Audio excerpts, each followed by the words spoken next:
भारतीय मेनलँडवरती पाऊस पहिल्यांदा येतो तो म्हणजे केरळमध्ये. त्यानंतर तो उत्तरेकडे वळतो आणि महाराष्ट्रात कोकणामध्ये त्याचं आगमन होतं. पावसाळा संपताना परतीचा पाऊस कोकणामधून नंतर केरळमध्ये येतो. याचाच अर्थ केरळमध्ये पाऊस येतो लवकर आणि जातो उशिरा. त्यामुळे नंबर ऑफ रेनफॉल डेज केरळमध्ये महाराष्ट्रापेक्षा अधिक आहेत. आणि म्हणूनच केरळमधील जंगल हे तुलनेने अधिक सदाहरित आहे.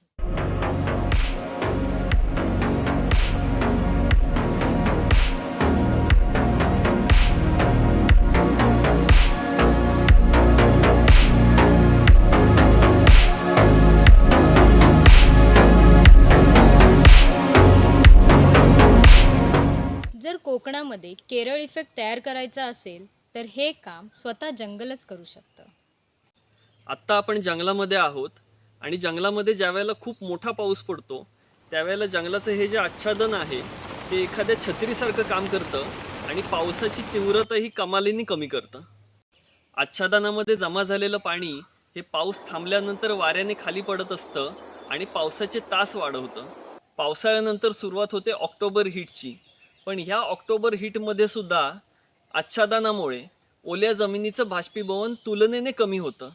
हिवाळ्यामध्ये दवबिंदू आच्छादनामध्ये तयार होतात आणि सकाळच्या वेळेला अगदी पावसासारखे हे दवबिंदू खाली पडत असतात आणि त्यामुळे जमिनीची आर्द्रता टिकून राहते. ह्या सगळ्या इफेक्टमुळे जंगल स्वतःला हळूहळू सदाहरित करत असतं. नवीन सदाहरित प्रजातीची झाडं उगवतात आणि हे चित्र तुम्हाला दिसेल कोकणामधील शेकडो वर्ष जपलेल्या देवरायांमध्ये.